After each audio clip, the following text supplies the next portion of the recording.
Hello friends, welcome to Vinesha tutor. आज मैं आपके सामने एक सुझाव के साथ आया हूं और as a resident of this land और आप कहीं पे भी हों, आपको अपने डीप फोटोज, हाई डेफिनेशन वाले फोटोज सोशल मीडिया पर नहीं डालने चाहिए, खासतौर पे फीमेल्स के लिए। अब आप हैरान होंगे कि भाई आप what you are talking. Yes, आपके जो डीप फोटोज हैं, जो हाई डेफिनेशन वाली फोटोज हैं, उसका मिसयूज किया जा रहा है। कहता हूबहू ऐसा लगेगा जैसे आप ही हो, और इस फोटो का वो किसी भी तरह से यूज कर रहे हैं। मैं इस पे हम और डिटेल में बात करेंगे, लेकिन शुरुआत आजकल एक बहुत चर्चित, वेरी हॉटली डिबेटेड एक मैटर है, उससे शुरू करते हैं।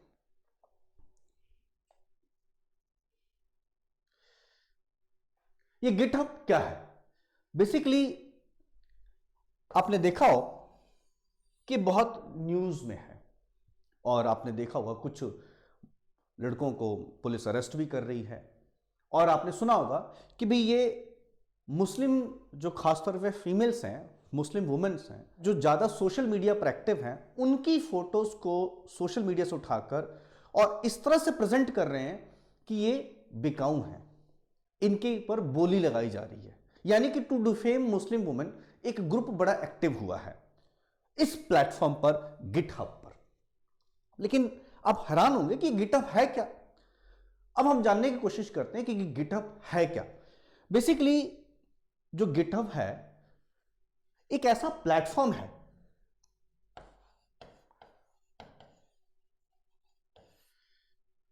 जहां पर जो सॉफ्टवेयर बनाने वाले हैं, ऐप डेवलपर्स हैं, वो अपने सॉफ्टवेयर को अपलोड करते हैं ताकि बाकी लोग इसको फ्री इवैल्यूएट कर सकें, इसको रिव्यू कर सकें, और अगर कोई इसमें एरर है उसे करेक्ट कर सकें। प्लस इसको, उस ऐप को अपने हिसाब से, अपने लिए सूटेबल बना सकें, यह भी इस प्लेटफॉर्म में मिलता है। इसका मतलब यह हुआ कि एक तरह का फ्री अवेलेबल है, जो आज पेटेंट के जमाने में फ्री कहां चीजें मिलती हैं। लेकिन इस फ्री के साथ कुछ साइड इफेक्ट भी हैं इसके साथ।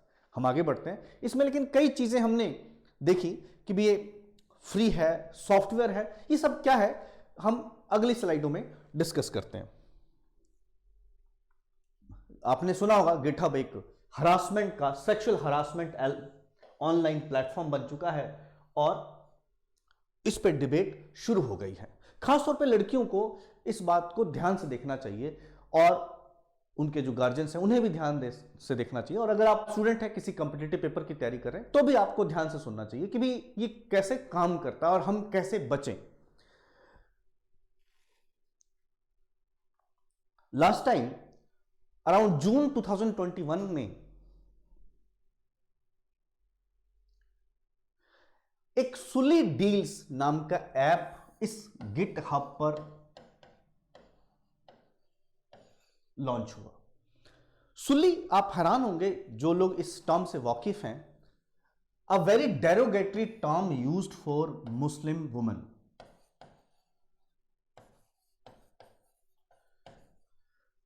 मुस्लिम औरतों के लिए बड़ा ही डेरोगेटरी शब्द का इस्तेमाल करते हैं लोग।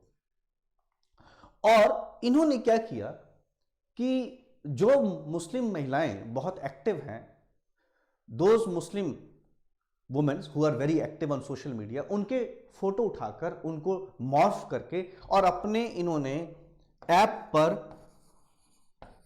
फॉर ऑक्शन, यानी कि ऑक्शन का मतलब है कि भाई बेचने के लिए लगा दिया। और वो लड़कियों को पता नहीं, उन मुस्लिम महिलाओं को नहीं पता कि हमारी फोटो भाई अपलोड हुई पड़ी है किसी ऐप पर। जून 2021 की बात है, और तुरंत उस समय सरकार ने एक्शन लिया था। बट आप हैरान होंगे कि अब again this is in news, but with one other app, और वो है ऐप बुल्ली भाई। इस ऐप, ये ऐप भी सेम ऑक्शन एक्टिविटी प्रमोट कर रहा है, और जिसकी वजह से ऑफ कोर्स क्रिटिसिज्म तो होना ही था, और क्रिटिसिज्म भी ऐसा कि आप जिन मुस्लिम महिलाओं ने उनकी फोटोज अपलोड हो गई हैं, उन्होंने प्रोटेस्ट किया, उन्होंने एफआईआर दर्ज कर रखे हैं, और इसकी वजह से इसमें गिरफ्तारियां होनी शुरू हो गई। ये ओवरऑल आपकी जानकारी के लिए हम बढ़ाएंगे, लेकिन हम फर्दर जब हम कॉम्पिटिटिव पेपर की तैयारी करते हैं तो थोड़ा और डीप जाते हैं कि भाई ये बनता कैसे है, इस ओपन सॉफ्टवेयर क्या है, इसका कॉन्सेप्ट क्या है, इसके ड्रॉबैक क्या है, इसके फीचर्स क्या हैं, हम उस पर भी चलते हैं।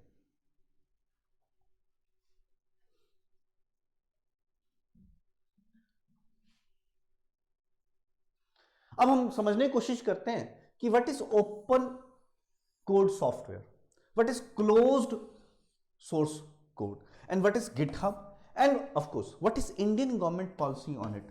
हमारी भारत सरकार की पॉलिसी क्या है इस पर, यह भी हम समझने की कोशिश करेंगे, और आपके पेपर के लिए बहुत इंपॉर्टेंट। अगर आप इस वीडियो को दे रहे हो तो सिर्फ मनोरंजन के लिए नहीं, जानकारी के लिए भी देखो, ताकि भविष्य में आप सतर्क भी रहो। और अगर आप टेक्निकल पर्सन हो तो इस गिटहब का भी आप फायदा उठा सकते हैं और अपने पॉजिटिव चीजों को डेवलप कर सकते हैं। एक सेम है मोबाइल टीवी की तरह, अगर आप यूज करोगे तो बहुत पॉजिटिव के लिए यूज करोगे तो बहुत बढ़िया है, नेगेटिव के लिए भी यूज कर सकते हो, गलत चीजों के लिए भी यूज कर सकते हो। तो ये आपके ऊपर डिपेंड करता है कि आप किस पर्पस के लिए इस्तेमाल करते हैं। अब हम बढ़ते हैं कि गिटहब क्या है। तो जैसे मैंने बताया कि गिटहब जो है एक कम्युनिटी प्लेटफॉर्म है। कम्युनिटी मतलब common, where people can come and go, and that platform जो है दैट अलाउज, जो अपने यूजर्स को अलाउ करता है, इजाजत देता है ताकि वो अपने प्रोजेक्ट्स को, अपने वर्क को इस पे अपलोड कर सकें।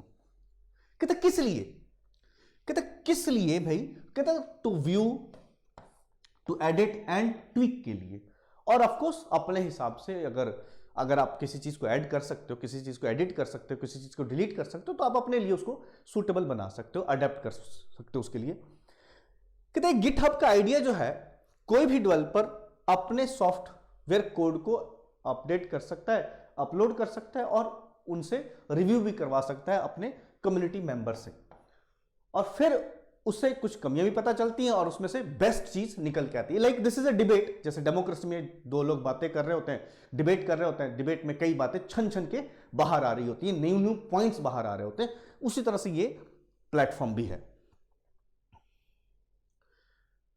अब ये गिटहब प्लेटफॉर्म किसने बनाया, एक मन में सवाल आ जाता होगा, एक भाई कॉम्पिटिटिव पेपर की तैयारी करने वाले को नेचुरल है ये सवाल उसके दिमाग में आता हो कि भाई गिटहब बनाया किसने। तो एक 2005 में ये आपके लिनस टोरवैल्ड्स हैं जिन्होंने इस सॉफ्टवेयर और इस प्लेटफॉर्म की शुरुआत की, एक सोर्स कोड की शुरुआत की।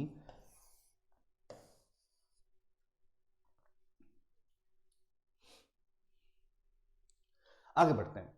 अब ये न्यूज में क्यों था, जैसे मैंने शुरू में बताया, क्योंकि ये मुस्लिम वुमेन्स की मॉफ फोटो को ऑक्शन कर रहा है, बेचने की कोशिश कर रहा है, इसीलिए ये न्यूज में था। कहता app use pictures of the women stolen from their social media, और यूजर्स को इनवाइट किया कि आप आओ और बिड करो इसके लिए। बिड मतलब ऑक्शन करो। सोचने वाली बात है, कितना डेरोगेटरी काम है ये, और जो लोग ये काम कर रहे हैं वो क्या देश का भला करना चाहते हैं? उनको ये नहीं पता कि भाई आपकी फंडामेंटल ड्यूटी भी है कि हमें महिलाओं के खिलाफ ऐसे अभद्र शब्दों का, ऐसे डेरोगेटरी स्टेटमेंट नहीं देने चाहिए, ये आपकी ड्यूटी है।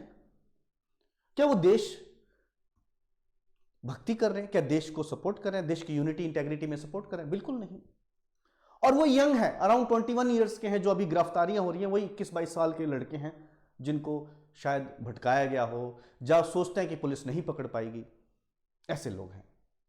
हालांकि पुलिस अपना काम कर रही है, हम अपना काम करते हैं।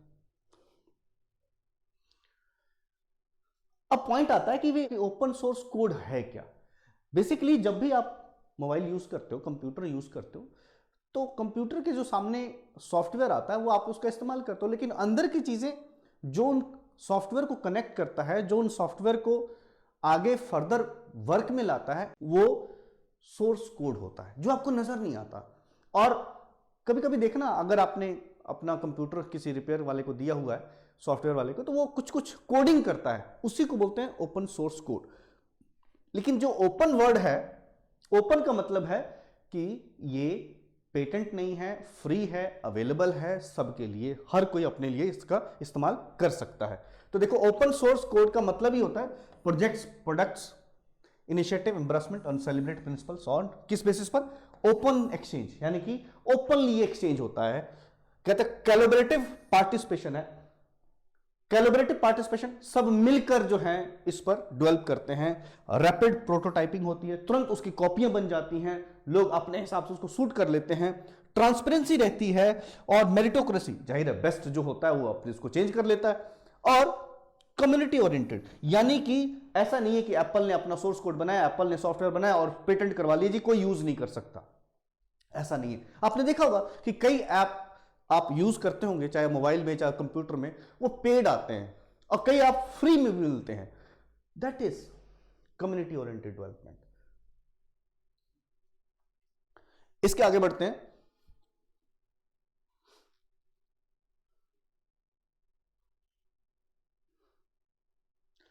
अब मन में एक सवाल आता है कि ओपन सोर्स कोड का कॉन्सेप्ट किसने दिया? तो ये आपके रिचर्ड स्टॉलमैन हैं, जिन्होंने ये कॉन्सेप्ट 1983 में आगे रखा था कि ऐसा कोड होना चाहिए जो कोई भी इसको बनाए और इसमें बेचने की जरूरत नहीं है, एक्सचेंज कर सकता है, फ्रीली अवेलेबल होना चाहिए। This concept was originated with Richard Stallman. और आप देखो, जैसे लिनक्स है, मोजिला फायरफॉक्स है, वीएलसी मीडिया प्लेयर है, शुगर सीआरएम है, ऐसे कई ऐप हैं, कई सॉफ्टवेयर हैं जिनका फ्री में लोग इस्तेमाल करते हैं। अब आगे बात करते हैं कि भाई क्या क्लोज सोर्स होता है? यस, जैसे एप्पल का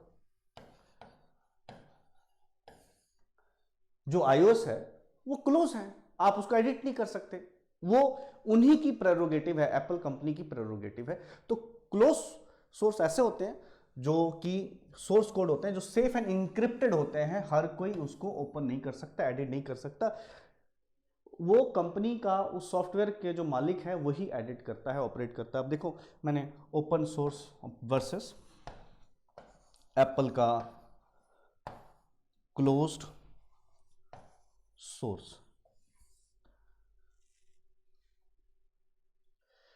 अब यहां पर एक और पॉइंट खड़ा हो जाता है कि भाई इसका बेनिफिट क्या है और इसके नुकसान क्या है। तो सबसे पहले नुकसान पे देखते हैं, बेनिफिट तो आपको समझ आ गया कि ओपन सोर्स कोड का नुकसान ये है कि कोई गारंटी नहीं है। जैसे सपोज करो हम ओपन सॉफ्टवेयर यूज करते हैं, लेकिन फर्दर उसमें डेवलपमेंट होगा कि नहीं होगा।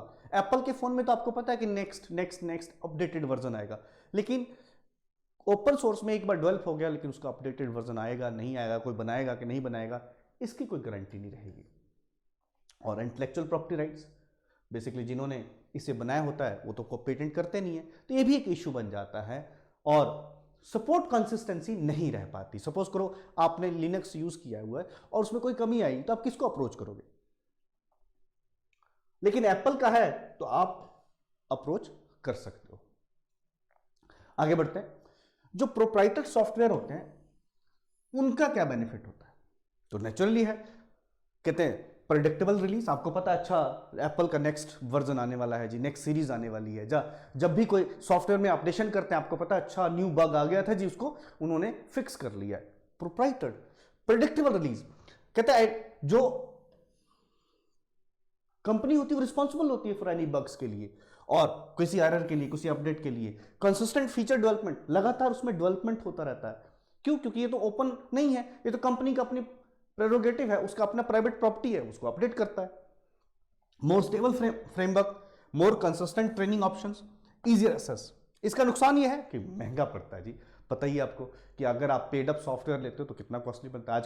आजकल देखते हो जैसे जैसे लॉकडाउन बढ़ता जा रहा है, जूम ऐप या और भी कई तरह के ऐप आ गए हैं जिसे हम जो टीचर्स पढ़ाते हैं, जो और भी सॉफ्टवेयर कंपनियों के ऐप हैं, वो महंगे बिकने लग गए हैं।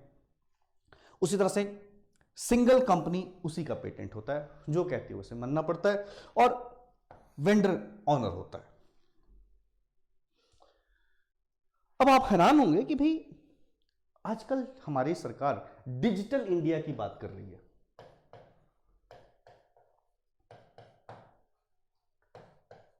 और हम इधर ही मुड़ रहे हैं, हम हर चीज़ को डिजिटली कन्वर्ट करने जा रहे हैं। आप देखो अपना ड्राइविंग लाइसेंस से लेकर हर चीज़ आप डिजिटली अवेलेबल है और डिजिटली वेरीफाइबल भी है। आपके जो स्कूल के सर्टिफिकेट्स हैं, कॉलेज के सर्टिफिकेट्स हैं, वो भी सब डिजिटल फॉर्म में आने लगे हैं।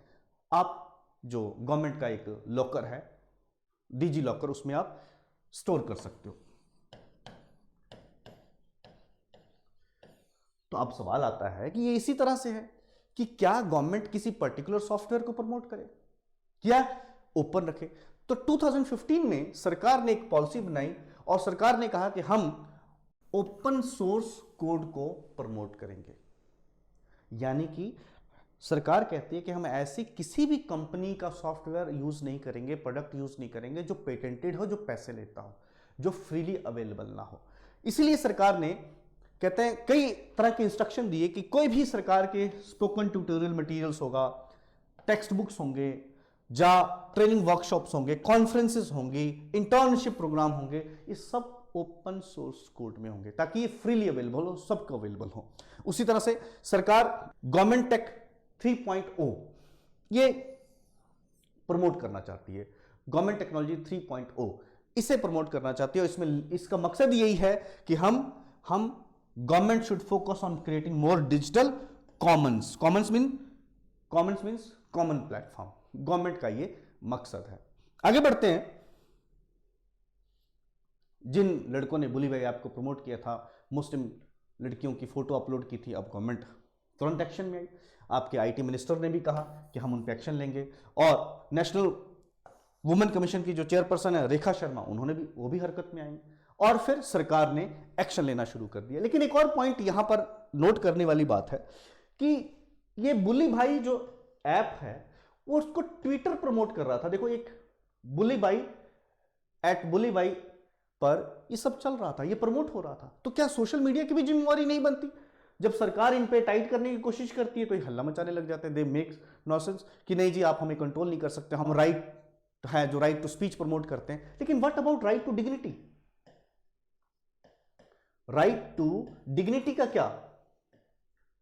और जिन फीमेल्स का इन्होंने फोटो मॉर्फ करके सोशल मीडिया पे डाल दी है, जब उस ऐप पे बुली भाई ऐप पे डाल दिया है, उनका क्या? तो इनको भी बैलेंस करना होगा। अगर राइट्स आते हैं तो एब्सोल्यूट नहीं आते, बैलेंस में आते हैं। अगर राइट्स हैं तो ड्यूटीज भी आती हैं।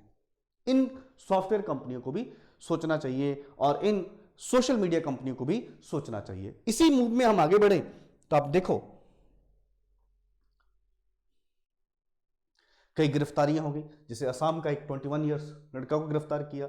उसी तरह से दिल्ली पुलिस ने भी बुली भाई ऐप के लिए गिरफ्तारियां शुरू हो गई हैं all over country.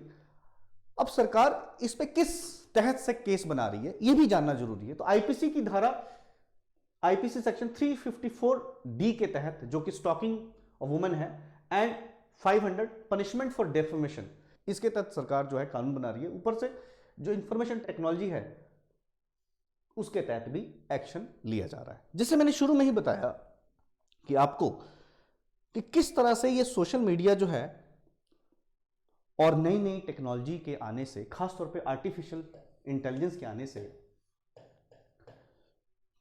Deep photos बन रही हैं, वो भी फेक। अब देखो, मैंने टॉम क्रूज की ये एक फेक फोटो है और एक ओरिजिनल फोटो आपके सामने रखा है, और एक ये लेडी है और इसकी भी आप देखो ओरिजिनल फोटो और डीप फेक फोटो आपके सामने रखा हुआ है। अब देखो, अब फर्क नहीं आ रहे हैं। आर्टिफिशियल इंटेलिजेंस इस तरह से फोटो को एडिट करता है कि आपको ओरिजिनल लगता है। ये एक तरह का कलाकार है जो पेंटिंग बना लेता है, जहां हम फोटो खींच लेते हैं मोबाइल से, कैमरों से, और हूबहू आता है, वैसा ये भी एडिट कर रहा है। अभी तो वॉइस क्लोनिंग,